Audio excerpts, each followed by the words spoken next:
วัสดีครับนักเรียนวันนี้นะครับคุณครูก็จะมาพูดนะครับในส่วนของแอนิเมชันเนื้อหาที่คุณครูจะสอนเนี่ยนะครับก็คือจะมีด้วยกันทั้งหมด4หัวข้อนะครับซึ่งวันนี้คุณครูจะพูด2หัวข้อก่อนนั่นก็คือประวัติความเป็นมานะครับแล้วก็ความหมายของแอนิเมชันนะครับส่วนประเภทของแอนิเมชันกับรูปแบบของแอนิเมชันเนี่ยคุณครูจะเอาไว้พูดในสัปดาห์หน้านะครับเรามาดูกันเลยนะครับประวัติความเป็นมาต้องบอกไว้ก่อนว่าเมื่อประมาณ 2,000 ปีก่อนคริสตกาลนะครับก็คือเขาได้มีการค้นพบนะครับภาพจิตรกรรมบนฝาผนังโบสถ์ของอียิปต์นะครับซึ่งเป็นภาพของนักมวยปั้ม2คนต่อสู้กันซึ่งเป็นภาพด้านล่างนะครับจะเห็นว่ามันเป็นแนวคิดภาพพวกนี้ก็คือถูกวาดเอาไว้นานมากๆแล้วนะครับนะแล้วก็มีอีก1อันครับอีก1อันก็คือเป็นศิลปินเอกเลยที่วาดภาพเอาไว้ก็คือลีโอนาร์โด ดาวินชีตรงนี้นี่นะครับซึ่งเป็นภาพที่หลายๆคนเนี่ยน่าจะเคยเห็นนะครับคือเป็นภาพของการเคลื่อนไหวแขนขาของมนุษย์ก็คือเป็นภาพตรงกลางตรงนี้นะครับก็คือตั้งแต่ยุคนั้นที่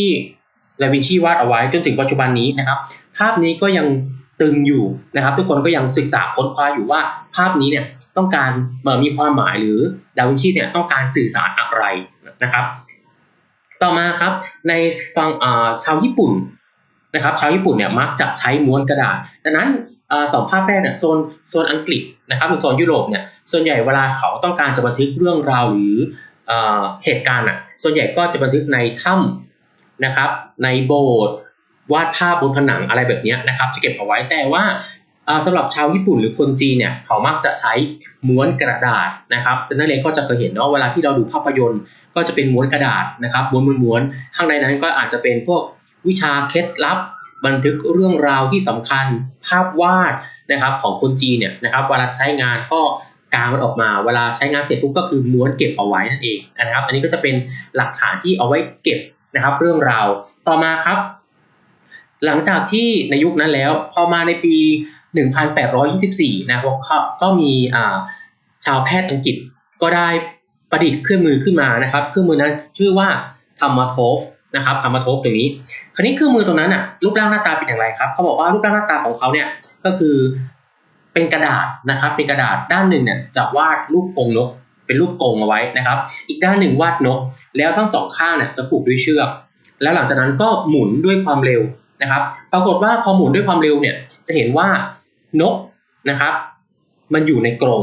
นะครับนกมันอยู่ในกรงซึ่งในสมัยยุคนั้นเนี่ยคนก็แบบว่าตื่นตาแล้วก็ตื่นใจมากๆเลยว่ามันเกิดขึ้นได้อย่างไรนะครับมันใช้หลักการอะไรนั่นเองนะครับแต่ก็ยังไม่หมดแค่นั้นครับนะเรื่องของแอนิเมชันพอมาในยุคของฟาโรห์นะครับในยุคของฟาโรห์นักเรียนน่าจะรู้จักกันดีนะครับในยุคของฟาโรห์เนี่ยก็มีการวาดภาพเอาไว้เหมือนกันครับในยุคของฟาโรห์นะซึ่งภาพนั้นคนก็บอกว่าอาจจะเป็นภาพของกิจกรรมของฟาโรห์เป็นภาพของบูชาฟาโรห์หรือเป็นพิธีกรรมอะไรหรือเปล่านะครับซึ่งภาพเหล่านี้ถูกสร้างแล้วก็ถูกวาดเอาไว้บนวิหารนะครับเพื่อบูชาเทพไอซิสซึ่งรูปภาพอย่างเงี้ยเป็นรูปภาพแสดงการเคลื่อนไหวทั้งหมด110รูปค่อนข้างเยอะมากๆเลยนะครับแต่นี้ก็คือเป็นประวัติความเป็นมาก่อนนะครับ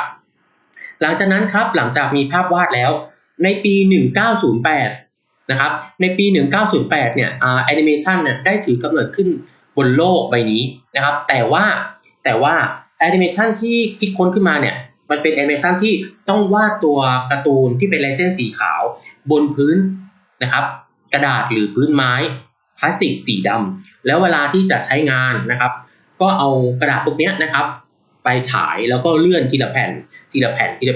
ตัวการ์ตูนก็จะมีการคล้ายเหมือนเปลี่ยนฉากไปเรื่อยๆแบบนี้นะครับแต่ว่าไม่ได้มีการเคลื่อนไหวอะไรนะแค่เปลี่ยนแผ่นสไลด์ไปเรื่อยๆแค่นั้นเองนะครับในปี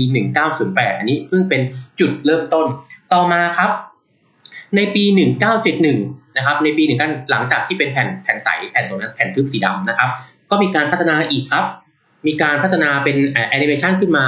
ซึ่งแอนิเมชันที่ถูกสร้างขึ้นมาก็คือเรื่องนี้ครับ The Adventure of Prince ตัวนี้นะครับแต่ว่าภาพที่ได้เนี่ยจะเป็นตัวละครสีดำๆนะครับเป็นตัวละครสีดำๆก็ไม่ได้มีฉากอะไรสวยงามมากนะแต่ก็มีการพัฒนาต่อเนื่องมาเรื่อยๆนะครับจนมาอีกหนึ่งเรื่องก็คือโกโก้เดอะคาวตัวนี้นะครับก็คือจะเป็นภาพการ์ตูนขาวดำคือเรื่องนี้นะครับเป็นภาพการ์ตูนขาวดำซึ่งก็ถามว่าในยุคนั้นก็คือได้ ได้การยอมรับในระดับหนึ่งเลยเพราะว่ามันยังมีแอนิเมชันอะไรที่ทำออกมาก็คือณตอนนั้นเขาเป็นที่ยอมรับนะครับ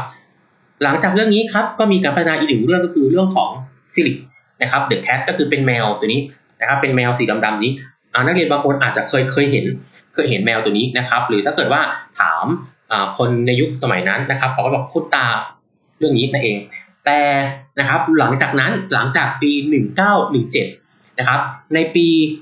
1923ครับอันนี้ปีนี้ต้องบอกว่าเป็นปีที่สำคัญมากๆเลยนะครับครูวงไว้เลยในปี1923ครับก็ได้ถือกำเนิดบริษัทที่สร้างแอนิเมชันยักษ์ใหญ่ของโลกขึ้นมานั่นก็คือ Walt Disney นะครับในปี1923เนี่ยวอลต์ดิสนีย์ได้ถือกำเนิดมาถ้าเราพูดถึงวอลต์ดิสนีย์เรานึกถึงอะไรครับนักเรียนมิกกี้เมาส์ถูกต้องครับมิกกี้เมาส์ได้ถือว่าเป็นมาสคอตของวอลต์ดิสนีย์เลยดังนั้นในปี1923เนี่ยวอลต์ดิสนีย์ได้ถือกำเนิดขึ้นมาครับแล้วทำอะไรบ้างครับหลังจากที่วอลต์ดิสนีย์ถือกำเนิดขึ้นมานะครับวอลต์ดิสนีย์เนี่ยก็ได้สร้างแอนิเมชันค่อนข้างหลายเรื่องถือว่าเป็นยุคทองของเขาเลยนะครับเป็นยุคทองหนังของแอนิเมชันเลยซึ่งในปี1928ครับนะครับในปี1928วอลต์ดิสนีย์ก็ได้สร้างตัวละครนะครับที่ทำให้เด็กๆเนี่ยชื่นชอบกันมากนั่นก็คือมิกกี้เมาส์นะครับดังนั้นในปี1928ก็ถือว่าเป็นปีเกิดของมิกกี้เมาส์นั่นเองหลังจากที่วอลต์ดิสนีย์ได้สร้างมิกกี้เมาส์ขึ้นมาก็ได้สร้างตัวละครตัวอื่นๆขึ้นมาอีกเช่นพลูโตกูฟี่และโดนัลด์ดักนะครับก็สร้างขึ้นมาและแต่ทุกตัวก็ได้รับนะครับกระแสชื่นชอบเป็นอย่างดีหลังจากนั้นครับแต่ว่าตัวการ์ตูนเหล่านี้เป็นแอนิเมชันเหล่านี้นะครับถูกสร้างขึ้นมาเนี่ยเขาไม่ได้ทำเป็นเรื่องยาวๆทำเป็นแอนิเมชันทำเป็น EP นะครับทำเป็นแต่ละ EP สั้นๆนะครับมาแล้วก็จบไปนะครับไม่ได้เป็นเรื่องยาวนะแต่พอมาถึงในปี1937ครับในปี1937ทาง Walt Disney ก็ได้ผลิตแอนิเมชันเรื่องยาวเรื่องแรกของดิสนีย์นั่นก็คือ Snow White และคนแคะทั้ง7นะครับดังนั้นในปี1937ก็คือถือว่าเป็นปีกำเนิดของ Snow White และคนแคะทั้ง7และก็ได้รับการตอบรับเป็นอย่างดีมากๆหลังจากนั้นWalt Disneyก็ได้ทยอยมีหนังแอนิเมชันออกมาอีกหลายเรื่องไม่ว่าจะเป็นพินอคคิโออย่างนี้เวลาที่เราโกหกก็จมูกก็จะยาวออกนะครับแฟนตาเซียตรงนี้ดัมโบเจ้ายักษ์เจ้าช้างหูใหญ่ๆนะครับแบมบี้น้องกวางนะครับ Alice in the Wonderland ตรงนี้ก็เรื่องนี้ก็ถูกเอามาสร้างเป็นภาพยนตร์ด้วยโดยใช้คนจริงๆแสดงนะครับแล้วก็ปีเตอร์แพนนะอันนี้ก็คือเป็นแอนิเมชันที่ Walt Disney ได้ผลิตออกมาหลังจากที่ผลิต Snow White ออกมาแล้วได้รับการตอบรับเป็นอย่างดีมากๆนะครับหลังจากนั้นครับWalt Disney ก็ได้มีการจัดตั้งสตูดิโอแล้วก็สตูดิโอต่างๆก็ได้ถือกำเนิดขึ้นมานะครับถือว่าในช่วงปี1960เนี่ยนะครับเป็นภาพยนตร์แอนิเมชันเนี่ยประสบความสำเร็จมากๆนะครับก่อให้เกิดธุรกิจแอนิเมชันบนจอโทรทัศน์ขึ้นมาซึ่งสตูดิโอที่ดังๆเราก็จะได้ยินของเช่น Warner Brothers นะครับ MGM หรือ UPA ซึ่งสตูดิโอเหล่านี้ก็สร้างแอนิเมชันออกมาสู่สายตาประชาชนค่อนข้างเยอะมากหลักๆนะครับก็จะมีเป็นพวกซูเปอร์ฮีโร่นะครับไม่ว่าจะเป็นซูเปอร์แมนแบทแมนนะครับก็ถือว่าเป็นการทำแอนิเมชัน 3D อีกด้วยเช่นกันนะครับหลังจากนั้นนอกจากจะเป็นฝั่งของยุโรปสร้างแอนิเมชันแล้วเนี่ยทางฝั่งของญี่ปุ่นนะครับก็มีการสร้างแอนิเมชันออกมาเช่นกันตัวอย่างเช่นDragon Ball Z นะครับโปเกมอนโดเรมอนนะครับรวมถึงตัวการ์ตูนหรือแอนิเมชันหลายๆตัวที่ฝั่งญี่ปุ่นเขาได้ผลิตออกมาเราก็จะได้เห็นนะครับตัวละครบางตัวถูกสร้างมา 10-20 ปีเกือบ100 ปีแล้วปัจจุบันนี้ก็ยังคงอยู่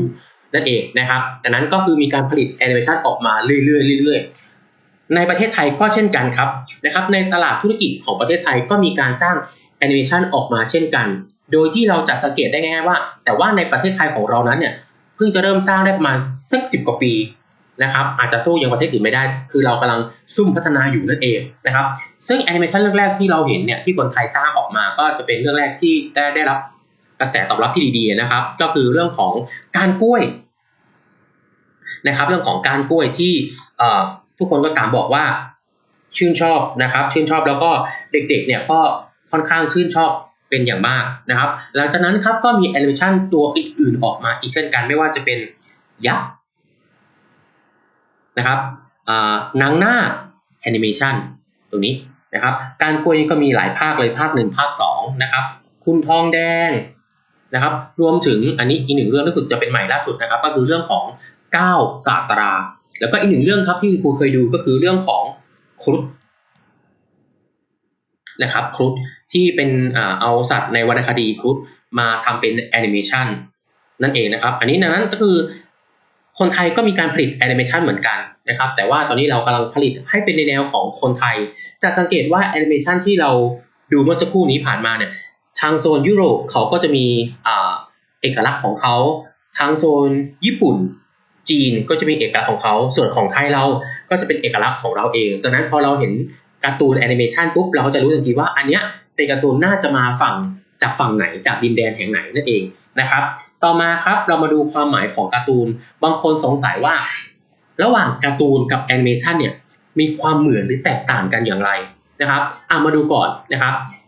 คำว่าการ์ตูนก็คือภาพล้อภาพตลกบางทีอาจจะหมายถึงภาพบุคคลหรือเป็นภาพที่แสดงเหตุการณ์หรือผู้เขียนเนี่ยตั้งใจที่จะเขียนล้อเลียนขึ้นมาให้รู้สึกขบขันแบบนี้อาจจะวาดเป็นแบ่งหน้ากระดาษเป็นช่องๆนะครับแล้วก็มีคำบรรยายสั้นๆอ่านเข้าใจง่ายเช่นพวกการ์ตูนขายหัวเราะนะครับการ์ตูนขายหัวเราะที่ในสมัยก่อนเนี่ยเขาก็จะมีเป็นช่องๆใช่ไหมครับนักเรียนแบบนี้แล้วเขาก็จะแบ่งนะครับเป็นตัวละครใน1หน้าแล้วก็จบไปแบบนี้นะครับนะหรืออาจจะเป็น1หน้า2หน้า3หน้าแบบนี้ก็จบไปก็คือจบเป็นเรื่องๆไปนั่นเองนะครับเรามาดูครับแล้วประเภทของการ์ตูนเนี่ยมีกี่ประเภทของการ์ตูนเนี่ยจะแบ่งได้นะครับตามลักษณะของเขาเนี่ยทั้งหมด4ประเภทนะครับ1คือการ์ตูนประเภทเดี่ยวนะครับดังที่ภาพข้างล่างนะครับการ์ตูนประเภทเดี่ยวคือเป็นการวาดขึ้นมาเดี่ยวๆแบบนี้เลยนะครับเป็นการวาดภาพเดี่ยวๆขึ้นมาแบบนี้เราเรียกว่าการ์ตูนภาพเดี่ยวนะครับแล้วอันที่2ครับการ์ตูนภาพล้อเลียนแบบนี้ซึ่งตอนนี้ก็ได้รับความนิยมนะต้องถือว่าได้รับความนิยมมากๆเช่นเวลาที่รุ่นพี่ของเราใช่ไหมครับจะรับปริญญาหรือทำเป็นของขวัญวันเกิดเนี่ยเราก็มักจะเอาภาพของเขานะครับภาพถ่ายของเขาเนี่ยไปให้ช่างวาดเขาวาดเป็นแนวการ์ตูนแล้วเราก็เอาไปใส่กรอบมอบให้เขาก็ถือว่าเป็นภาพการ์ตูนล้อเลียนอันนี้ก็จะดูมีสีสันอีกนะครับก็ถือว่าเป็นของขวัญหรือแม้กระทั่งแอปพลิเคชันบางตัวนะครับแอปพลิเคชันบางตัวเนี่ยก็สามารถที่จะใช้ภาพของเราเมื่อถ่ายเสร็จปุ๊บก็สามารถสร้างเป็นภาพการ์ตูนได้เลยแบบนี้ก็เช่นกันนะครับต่อมาครับเป็นภาพต่อเนื่องตรงนี้ภาพต่อเนื่องคืออะไรก็คือเป็นภาพการ์ตูนที่มีหลายฉากนะครับคืออ่านยังไม่จบต้องอ่านไปเรื่อยๆอาจจะมี1เล่ม2เล่ม3เล่มแบบนี้ไปเรื่อยๆนะครับเราเรียกว่าภาพการ์ตูนต่อเนื่องแบบนี้ส่วนอันสุดท้ายครับนิยายภาพนี่คืออะไรนิยายภาพเนี่ยจริงๆแล้วก็คือหมายถึงเช่นบางทีการที่เราจะเล่าเรื่องราวอะไรที่มันยากๆหรือนำสตอรี่อะไรเนี่ยมาเขียนนะครับแทนที่จะเขียนเป็นตัวหนังสือเป็นข้อความให้มันยาวๆเนี่ยก็ใช้วิธีการคือวาดเป็นภาพแทนเล่าด้วยภาพแทนแบบนี้เช่นเวลาที่เราเข้าโบสถ์นะครับเข้าวัดแล้วเราจะเห็นพุทธประวัติของพระพุทธเจ้าประสูติตรัสรู้ปรินิพพานอะไรเนี่ยส่วนใหญ่เขาก็ใช้วิธีการเป็นภาพวาดแบบนี้คือใช้ภาพวาดในการเล่าเรื่องแบบนั่นเองนะครับเราเรียกว่านิยายภาพหรือการใช้ภาพเล่าเรื่องแบบนี้ก็ถือว่าเป็นการ์ตูนเช่นกันนะครับต่อมาครับเมื่อสักครู่นี้เราทราบความหมายของการ์ตูนไปแล้วคราวนี้เรามาดูความหมายของแอนิเมชันแล้วแอนิเมชันกับการ์ตูนมีความหมายตรงกันไหมจริงๆแล้วแอนิเมชันเนี่ยถ้าตีความหมายสั้นๆเลยนะครับคำว่าแอนิเมชันเนี่ยมาจากรากศัพท์ของลาตินนะครับมันหมายความว่าทำให้มีชีวิตนะครับทำให้มีชีวิตหรือการสร้างสรรค์ลายเส้นนะครับแล้วก็รูปทรงที่มันไม่มีชีวิตเนี่ยให้มีการเคลื่อนไหวหรือมีชีวิตนั่นขึ้นมานั่นเองก็คืออย่างกับภาพตัวอย่างนี้ครับเป็นภาพของการ์ตูนโอลาฟนะครับจากเรื่องโฟเซนนะเช่นเขาก็จะวาดเป็นลายเส้นแบบนี้แล้วเขาก็มาเรียงกันเมื่อเราดูปุ๊บก็จะเห็นว่าโอลาฟเหมือนกับโอลาฟมีชีวิตนะครับมียิ้มมีหัวเราะมีตกใจมีดีใจนั่นเองนะครับดูจากภาพตรงนี้นะครับก็จะเรียงเป็นภาพแบบนี้ไปนะครับต่อไปครับความหมายของแอนิเมชันจริงๆแล้วนะครับสุดท้ายแล้วอันนี้คือขมวดได้เลยนะครับความหมายของแอนิเมชันก็คือการสร้างภาพเคลื่อนไหวนะครับการสร้างภาพเคลื่อนไหวด้วยการนำภาพนิ่งมาเรียงลำดับกันและแสดงผลอย่างต่อเนื่อง นะครับตัวนี้ก็คือการเอาภาพนิ่งหลายๆภาพมาเรีย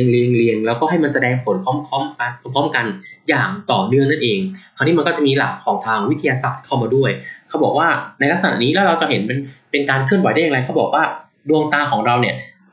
ที่มีการเคลื่อนไหวในลักษณะเนี่ยมันจะมีการภาพติดตานะครับเวลาที่เรามองภาพปุ๊บ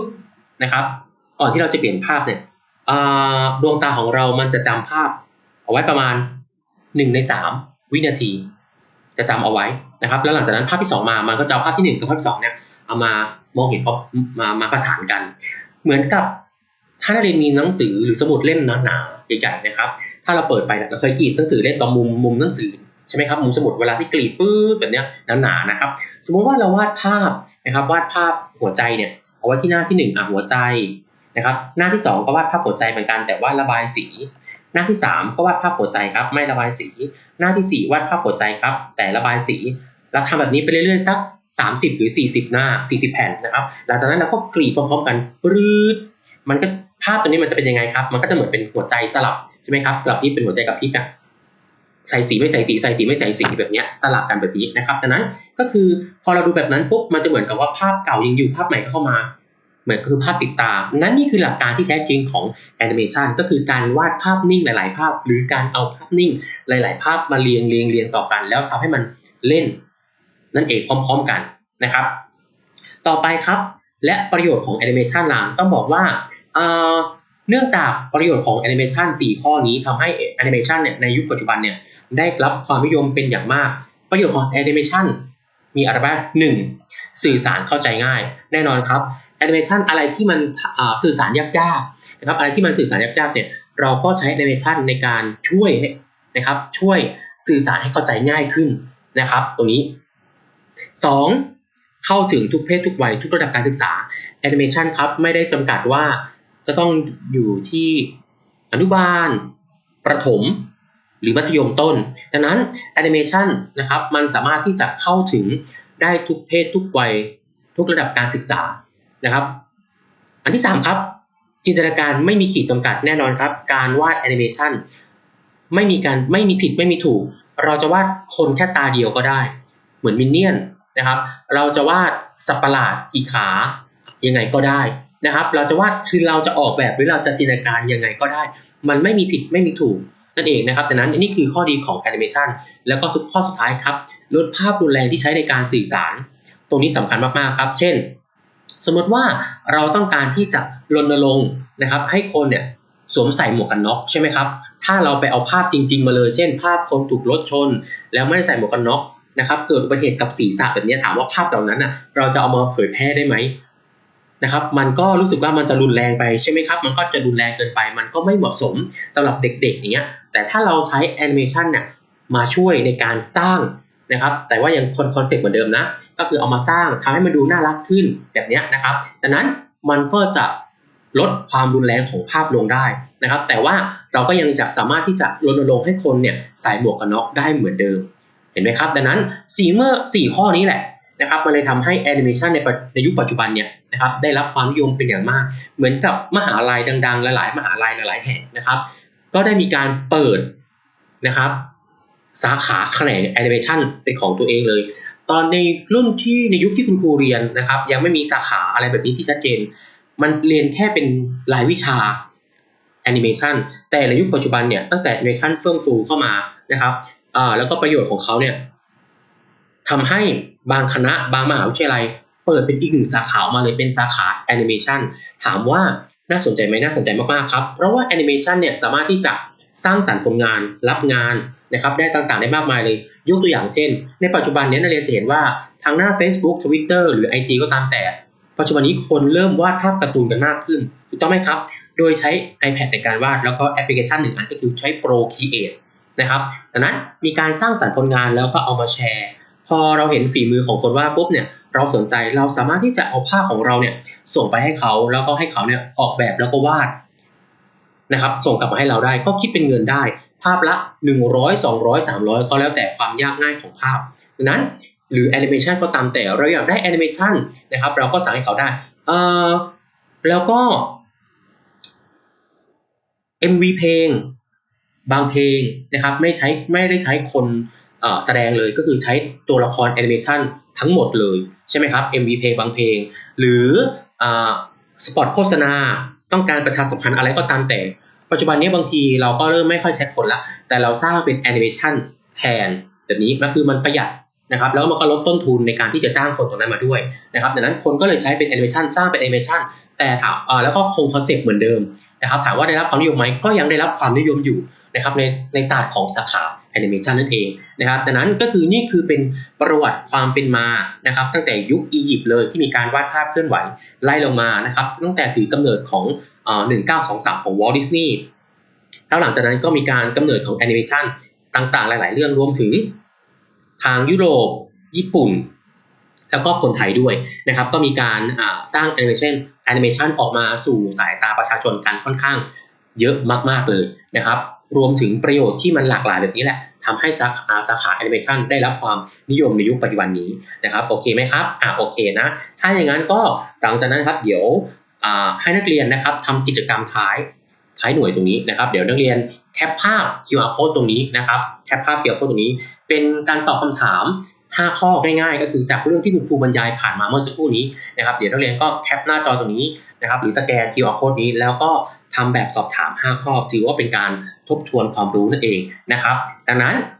วันนี้นะครับ2เรื่องที่คุณครูสอนไปนะครับ